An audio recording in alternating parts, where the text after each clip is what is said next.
Seattle was still in the midst of peak grunge in 1993, the year Nirvana released In Utero, and Pearl Jam dropped its sophomore album Versus. In '93, Prince changed his name to this. That wasn't here, that wasn't here, that wasn't here. In fact, there was talk of turning South Lake Union into a giant 61-acre park called Seattle Commons, until voters killed the plan in 1995. In 1993, Jeff Bezos was working at a New York City hedge fund, wondering if an online bookstore might work. He's now the richest man in the world, so draw your own conclusions. There were 272 Starbucks stores in 1993, basically one for every 100 today.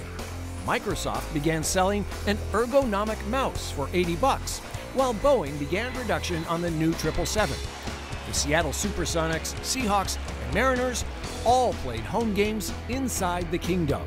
Dr. Fraser Crane here, Seattle. Finally, 1993 was the year Fraser Crane became Seattle's most famous fictional character, joining NBC's must-see TV Thursday lineup, along with Mad About You, Wings, and Seinfeld. Thank you.